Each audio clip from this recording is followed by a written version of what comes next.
வணக்கம் viewers, welcome back. So நம்ம இன்னைக்கு பார்க்க போகிறது வந்து மோட்டோ G54ஓட அன்பாக்சிங் அண்ட் ஃபர்ஸ்ட் இம்ப்ரெஷன் தான். ஸோ மோட்டோலா ரீசெண்ட் டைம்ல நிறைய நல்ல டிவைஸ் கொண்டு வந்துட்டு தான் இருக்காங்க. அவங்களோட எட்ஜ் சீரிஸ் வந்து கொஞ்சம் ரிவைவ் ஆகி வரும்போது கொஞ்சம் ஒரு இம்ப்ரெஷன் இருந்து அப்புறம் திரும்ப கொஞ்சம் லைட்டா வலிக்கி சறுக்கி இப்போ திரும்ப ஸ்டெபிலைஸ் ஆன மாதிரி ஃபீல் ஆகுது. ஸோ இந்த ஜி சீரிஸ் பத்தி உங்க கருத்து? ஜி சீரிஸ் வந்து இந்த வாட்டி இந்தியாவுக்காக ஃபர்ஸ்ட் டைமா இந்தியாவிலேயே லான்ச் பண்றாங்க. இந்தியாவில் லான்ச் பண்றாங்க. G84 இப்போ லான்ச் பண்ணாங்க. இப்போ வந்து G54 இந்தியாவில் ஃபர்ஸ்ட் இருக்கு. இந்தியா ஸ்பெசிஃபிக்கா நிறைய இது பண்றாங்க. இந்தியன் டீம் தான் இந்த போன்ல ஒர்க் பண்ணிருக்காங்க. ஓகே ஓகே சொல்றாங்க. Hardware level change. இந்தியா ஸ்பெசிஃபிக்கா நிறைய ஃபீச்சர்ஸ் கொடுத்திருக்கோம் அப்படின்னு சொல்றாங்க. அதெல்லாம் என்னன்னு பாப்போம். குட். ஸோ நம்மகிட்ட இருக்கிறது 8GB 128GB model. First time வந்து 12GB மாடலும் இருக்கு அப்படின்னு சொல்றாங்க. 12/256 இருக்கு. இப்போ 12/256. ஓகே, ரொம்ப சாதாரணமாயிடுச்சு இப்பலாம். ஸோ இதோட பிரைசிங் வந்து 17,999 போட்டிருக்கு. எக்ஸ்பெக்டட் பிரைஸ் வந்து அரௌண்ட் 15,000 அப்படின்னு போட்டிருக்கு. ஓகே. ஸோ மோஸ்ட்லி இதுக்கு அடுத்த வீடியோ இதே வீடியோல ரிவ்யூ பண்ணும்போது அந்த பிரைஸ் தெரிஞ்சிடும் என்ன கரெக்ட் தான் அப்படின்ட்டு. என்னடா வரிசை அடிக்க வச்சிருக்கீங்க? டால்பி அட்மாஸ்ங்கறாங்க, என்னது இதெல்லாம்? ஸ்டார் வேல்யூ 1.07 ஹெச்ஆர், பாடி சார் வந்து 1.09. ஓகே, மேட் இன் இந்தியா அப்படிதான் எல்லாத்துலயும் போட்டுருக்கு. Okay, so made in India எல்லாத்துலயும் டால்பி அட்மாஸ் எல்லாம் போட்டுருக்கு. பில்ட் அப்லாம் பலமா இருக்கு. என்ன இருக்கு? என்னடா ரெண்டு கேமரா தான் இருக்கு. ஆனா ஃபங்க்ஷன்ஸ் வந்து மொத்தம் 3, ஒரே கேமரால 3 ஃபங்க்ஷன்ஸ்லாம் இருக்கு. Brilliant. 50 MP main camera, secondary வந்து 8 MP auto focus ultra wide. அதுலயே வந்து மேக்ரோவும் யூஸ் பண்ணலாம், டெப்த்தாவும் யூஸ் பண்ணலாம், ஸோ போர்ட்ரேட்டுக்கும் யூஸ் பண்ணலாம். குட். இது வந்து நல்ல இனிஷியேட்டிவா தெரியுது. அது தவிர 6000 mAh பேட்டரி. ஸோ இந்தியாக்காக ஸ்பெஷலாக 6000 mAh கொடுத்துருக்காங்களா. குளோபலில் வந்து 5000 தான் இருக்கும். இந்தியாவுக்காக வந்து 6000 கொடுத்துருக்கோம் போட்டுருக்கு. டர்போ 30 வாட் ஃபாஸ்ட் சார்ஜிங் கூட இருக்கு அப்படின்னு. சரி, இதெல்லாம் கொடுத்தாங்களே, இந்தியாக்காக ஏதாவது ஸ்பெஷலா அப்டேட் கொடுப்பேன்னு சொன்னாங்களா? அதெல்லாம் கிடையாது, ஒரு அப்டேட் தான் வரும். ஒரு அப்டேட் கன்ஃபார்ம் பண்ணிருக்காங்க. ஃபியூச்சர்ல எப்படி வேணா மாறலாம் அப்படின்னு சொல்லிருக்காங்க. சரி, எப்பயும் மாதிரியே இவங்க ஒருத்தங்க தான் கேஸ் எல்லாரும் கொடுக்குறாங்க. பட் கேஸ் போட்டே கொடுக்குறாங்க. அது கூட நாங்களே போட்டுறோம், நீங்க கஷ்டப்படுறீங்க அப்படின்னு. ஸோ பேக் வந்து கிளாஸ் கிடையாது, PMMA அப்படின்ற அவங்களோட மெட்டீரியல் தான் யூஸ் பண்றாங்க. ஆனால் பார்க்கறதுக்கு வந்து ஃபீல் பண்றதுக்கு எல்லாத்துக்குமே கிளாஸ் மாதிரி தான் இருக்கும். மேட் ஃபினிஷ் தான். ஓகே. ஸோ சைடில் பிளாஸ்டிக் தான் இருக்கு ஆப்வியஸ்லி. ஸோ இது LCD ஸ்க்ரீனால side mounted fingerprint sensor தான் இருக்கு. ஓகே. ஸோ பவர் பட்டன், அதுலயே வந்து பவர் பட்டன் இருக்கு, வால்யூம் ராக்கர்ஸ் இருக்கு. லெஃப்ட் சைடு வந்து ஹைபிரிட் சிம் தான் அப்படின்னு மென்ஷன் பண்ணி. டாப்ல வேற டால்பி அட்மாஸ்னு போட்டுருக்கு. என்னடா இதெல்லாம்? சீரியஸ் ஸ்பீக்கர்ஸ் இருக்கு. சோ இப்போ மோட்டோ எல்லாத்துலயுமே வந்து சீரியஸ் ஸ்பீக்கர்ஸ் கொடுக்க ஆரம்பிச்சிட்டாங்க. ஏன் மச்சான், நீ இந்த ஐகோ பத்தி கூட பேசும்போது அதுல கூட நம்ம வருத்தப்பட்ட ஒரே விஷயம் சீரியஸ் ஸ்பீக்கர்ஸ் இல்ல. ஓ, சிம் வந்து ஹைபிரிட் தான். Okay, hybrid. சோ மோஸ்டா ரெண்டு சிம் யூஸ் பண்றதா இருந்தா எக்ஸ்பேண்ட் பண்ண முடியாது. ஸோ 3.5 ஆடியோக்கு இன்னும் தூக்கல, அது அப்படியே தான் இருக்கு. Primary microphone USB Type-C, speaker இது செகண்டரி ஸ்பீக்கராக இருக்காங்க. மேலே வந்து செகண்டரி மைக்ரோஃபோன் இருக்கு. பின்னாடி ஆல்ரெடி சொன்ன மாதிரி 50 MP + 8 MP இருக்கு. ஃப்ரண்ட்ல வந்து 16 MP இருக்கு. So quad pixel. ஸோ பாக்ஸ்ல வேற என்ன இருக்குன்னா யூசர் மேனுவல் இருக்கு. ஓகே. சார்ஜர், சார்ஜருக்கு இதெல்லாம் போட்டு கொடுத்துருக்கோம். ஒரே 33 வாட். ஆனா இவங்க சப்போர்ட்டட் வந்து 30 what. Good. So USB Type-C to Type-C cable இருக்கு. ஸோ நம்ம ஓப்பன் பண்ணிட்டு பூட் பண்ணிட்டு கொஞ்ச நாள் யூஸ் பண்ணிட்டு கேமராலாம் எப்படி இருக்கு, ஃபீச்சர்லாம் எப்படி இருக்குன்னு சொல்லுவோம். ஹலோ மோட்டோங்க. ஸோ அப்படி திரும்பி நம்ம கண்டினியூ பண்ணலாம். அப்புறம் வாட்ஸ்அப் கிட்டத்தட்ட உனக்கு ப்ரைஸ்லாம் வேற தெரிய ஆரம்பிச்சிருச்சு. Redmi 12 5G அதை தான் நான் வந்து ரொம்ப பெருசா நினைச்சிருந்தேன் இந்த பிரைஸ் பிராக்கெட்ல. அதாவது இந்த 15 to பார்க்க போனா 15 கூட சொல்ல முடியாது. இவங்க சீரியஸாவே ஒரு டஃப் காம்படிஷன் தான். ஏன்னா இவங்க 10 to 15 இருக்காங்க, 15 to 20 பக்கத்துல இருக்காங்க. பட் இது வந்து ஒரு பெரிய கம்பேக் மாதிரி ஃபீல் ஆகுது இப்ப. ஸோ 15,000 ப்ரைஸ் ரேஞ்சில் வந்து 8,128 இருக்கு. ஸோ இன்னும் கொஞ்சம் ஸ்பெண்ட் பண்ணால் 12,256 இருக்கு. ஸோ இந்த ப்ரைஸ் ரேஞ்சில் யாருமே 12,256 கொடுக்க மாட்டாங்க. உண்மைதான், 12 வந்து கொடுக்குறாங்க. ஸோ எக்ஸாக்ட் ப்ரைஸ் வந்து உங்களுக்கு ஸ்க்ரீனில் வரும், டிஸ்கிரிப்ஷன்லேயும் வந்து இருக்கும். எக்ஸாக்ட் ப்ரைஸ், சேல் டேட் இது எல்லாமே. சூப்பர். ஸோ இதில் மெயின் ஹைலைட் என்னன்னா full HD plus 120 Hz LCD தான். ஆனால் 120 Hz LCD ஸ்க்ரீன் இருக்கு. Brightness okay 560 nits peak brightness இருக்கு, ஓரளவுக்கு இதுதான். ஆனால் வேரியபிள் ரிஃப்ரெஷ் ரேட் வந்து 30லேருந்து 120 வரைக்கும் போகும் அப்படின்னு அவங்க சொல்றாங்க. யோசிக்கும் போது என்ன ஞாபகம் வருது, Mi 10T Proலாம் ஞாபகம் இருக்கா? அப்போ வந்து இந்த மாதிரி. ஸோ அந்த அளவுக்கு வந்து இப்போ அதாவது ஒரு ஃபிளாக்ஷிப் மாதிரி பார்த்த ஸ்பெசிஃபிகேஷன்லாம் இப்போ நான் 120ல பார்த்துட்டு இருக்கேன். ஸோ பில்டு குவாலிட்டியும் நல்லா தான் இருக்கு. ஸோ ஃப்ரண்ட்ல வந்து பாண்டா கிளாஸ் அதுதான் வந்து யூஸ் பண்றாங்க. சரி.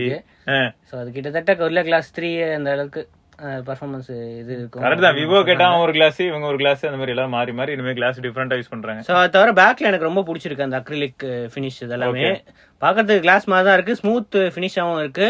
ஆனால் நல்லா இருக்கு. ப்ளூ கிரீன் இந்த கலர்லயும் வருது. ஸோ இது வந்து கொஞ்சம் டார்க் ப்ளூ, லைட் ப்ளூ கலர்லயும் வருது, கிரீன் கலர்லயும் வருது. எல்லாத்துலயுமே இதே அக்ரிலிக் கிளாஸ் தான். ஆனால் சைனாக்கு மட்டும் இது கொடுத்துருக்காங்க, லெதர் பேக். ஸோ அப்போ இந்தியாவுக்கு வரும்னு நினைக்கிறேன் குடிச்சுக்கிறேன். ஏன்னா போன இதுலயே லெதர் பேக்லாம் கொடுத்தாங்க அந்த G14. இப்போ 84ல வேற 84ல இருக்கு. அது அந்த மாதிரி இல்ல அதே மாதிரி இதுக்கும் பொறுமையா ஒரு 1.5 மாசம் கழிச்சு கொடுப்பாங்க. ஆல்ரெடி இது வந்து ஓரளவுக்கு அட்ராக்டிவா தான் ஃபீல் ஆகுது. இன்னும் கொஞ்சம் எக்ஸ்க்ளூசிவ் கலர்ஸ் இல்லாட்டி வேற ஏதாவது ஒரு வேரியன்ட் கொடுத்தா இன்னும் அட்ராக்ட் பண்ணலாம். சைடுல வந்து side mounted fingerprint sensor தான் ஃபாஸ்டா அன்லாக் ஆகுது. சோ இதுல வந்து பவர் பட்டன் இருக்கு. Stereo speakers with Dolby Atmos அது வந்து மென்ஷன் பண்ணிருக்காங்க. ஐயோ இது வந்து ஒரு பெரிய ப்ளஸ் பாயிண்ட்ங்க.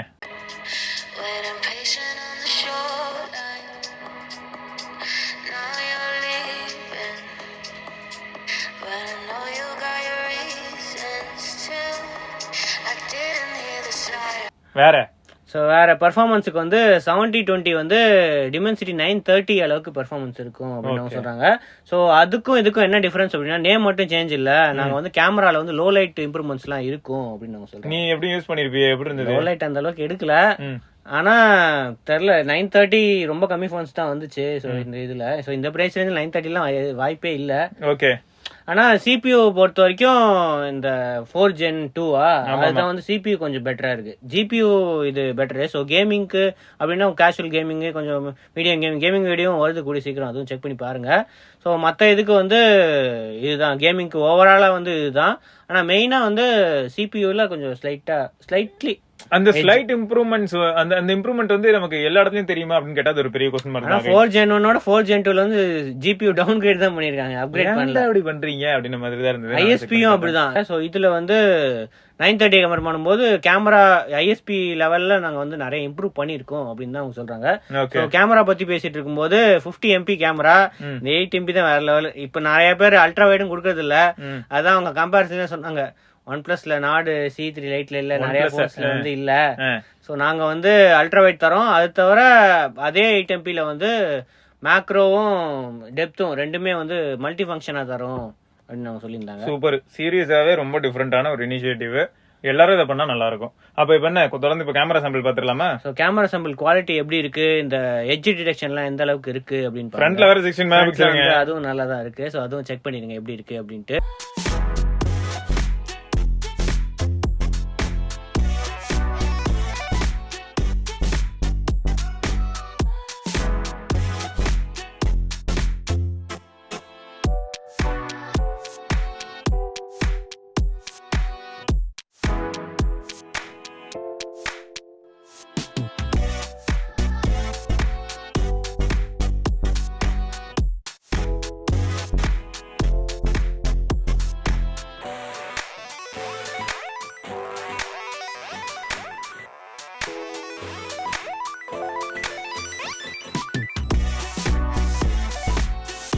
கேமரா சாம்பிள் பார்த்துருப்பீங்க. வீடியோ பொறுத்த வரைக்கும் 1080p இருக்கு. ஸோ ஃப்ரண்ட் அண்ட் ரியர் ரெண்டுமே வந்து 1080p சப்போர்ட் தான் இருக்கு.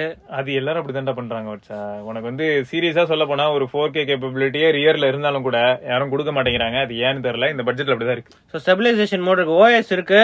ஸோ அது தவிர ஸ்டெபிலைசேஷன்ல வந்து ஆன் பண்ணா கொஞ்சம் ஸ்லைட்டா ஜூம் ஆயிக்குது. ஓகே. சோ EOS சேர்ந்து அப்ளை ஆகுது.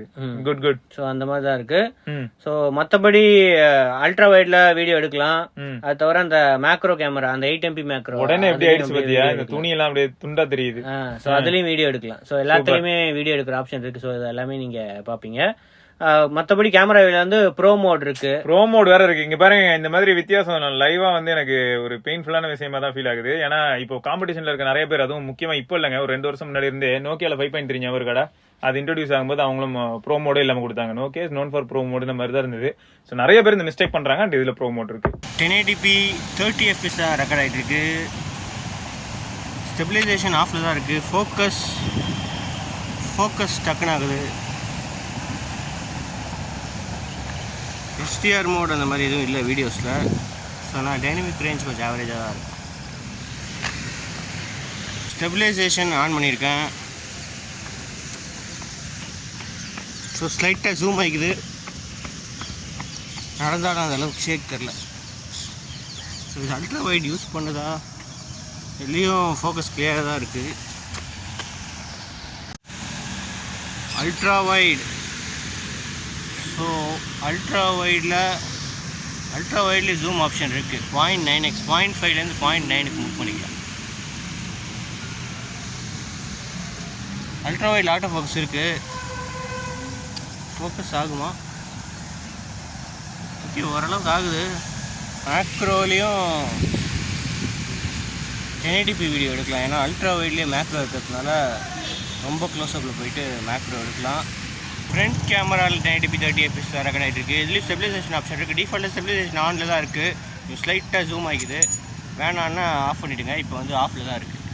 ஸோ நல்லா வைடாகவே இருக்குது. டைனமிக் ரேஞ்ச் ஓகே, பரவாயில்ல. ஃபேஸ் கிளியராக தெரியுது. பேக்ரவுண்டும் ஓரளவுக்கு தெரியுது. ஸோ வேற என்ன அப்போ பேட்டரியை பற்றி சொல்லு. 6000 mAh. ஸோ இந்தியாவுக்காகவே நாங்கள் ஸ்பெசிஃபிக்கலாக வந்து 6000 mAh. ஸோ குளோபலில் வந்து 5000 தான் இருக்கும். ஸோ இந்தியாவுக்காக வந்து ஸ்பெசிஃபிக்கலாக வந்து 6000 சொல்லும் போது கூட எனக்கு ஆச்சரியமா இல்லைங்க. அது எவ்வளவு வேகமா சார்ஜ் வரும்னு சொல்லலாம். 33 வாட் ஃபாஸ்ட் சார்ஜர் வருது. அது வந்து பிடி குவிக் சார்ஜ் எல்லாம் சப்போர்ட்டடு. 30 வாட்ல வந்து சார்ஜ் ஏறும். ஸோ 50% வந்து கிட்டத்தட்ட 35 மினிட்ஸ் அந்த மாதிரி ஆயிடும்.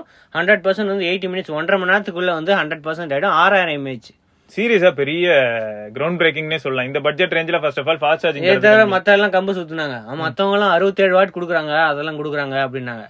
கொடுக்குறாங்க, ஆமா. மத்த இதுல காம்ப்ரமைஸ் பண்ணிருப்பாங்களா இல்லையா? வேற எங்கேயாவது காம்ப்ரமைஸ் பண்ணிருப்பாங்கல்ல. ஸோ நாங்க வந்து 30 வாட்டும் கொடுக்குறோம். 1.5 மணி நேரத்துல 6000 சார்ஜ் ஆயிடுது. ஸோ 67 வாட் கொடுக்குறாங்க அப்படின்னா அவங்க வேற எங்கேயாவது காம்ப்ரமைஸ் பண்ணி தான் இருப்பாங்க. நாங்கள் பேலன்ஸ் தான் கொடுக்குறோம் அப்படின்னு தான் அவங்க சொல்றாங்க. ஸோ எப்படியா இருந்தாலும் இதை வந்து டே டு டே நம்ம அப்படியே யூஸ் பண்ண ஆரம்பிச்சோன்னு வைங்களேன். ரொம்ப அதாவது ஒரு 2 வீக்ஸ் கிட்ட யூஸ் பண்ணாதாங்க நம்மளால எல்லா ஆஸ்பெக்ட்லையும் கவர் பண்ண முடியும். ஸோ ஃபர்ஸ்ட் இம்ப்ரெஷன் ஆஸ்பெக்ட்ல பார்க்கும்போது சீரியஸாவே மோட்டோல வந்து ஒரு பெரிய கம்பேக் கொடுத்துருக்க மாதிரியான ஃபீல் தான் இருக்கு.